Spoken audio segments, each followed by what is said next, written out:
উপদেষ্টারা কিভাবে আসলে তার আত্মীয় স্বজনকে বিভিন্ন জায়গায় বসাবে এবং কিভাবে আত্মীয়করণ করবে সেগুলো নিয়ে ব্যস্ত ছিল। কয়েকজন উপদেষ্টা কাজ করেছে, বাট অনেক উপদেষ্টার বিরুদ্ধে কিন্তু অভিযোগ অনুযোগ আছে। সুতরাং আমরা বলতে চাই যে এখনো সেই সময়টা রয়েছে।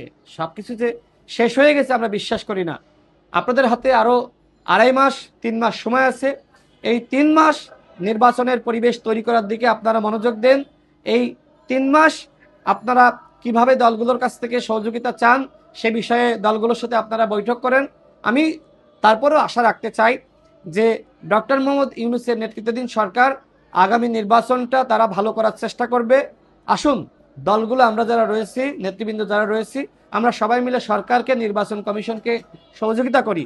আগামী নির্বাচন যদি যথাসময়ে না হয় তাহলে এই দেশ ব্যর্থ হয়ে যাবে। আগামী নির্বাচন যদি যথাসময়ে না হয় সেক্ষেত্রে কিন্তু আরেকটি একাগ্র সৃষ্টি হবে এবং আওয়ামী ফ্যাসিবাদ আবারও ফিরে আসবে।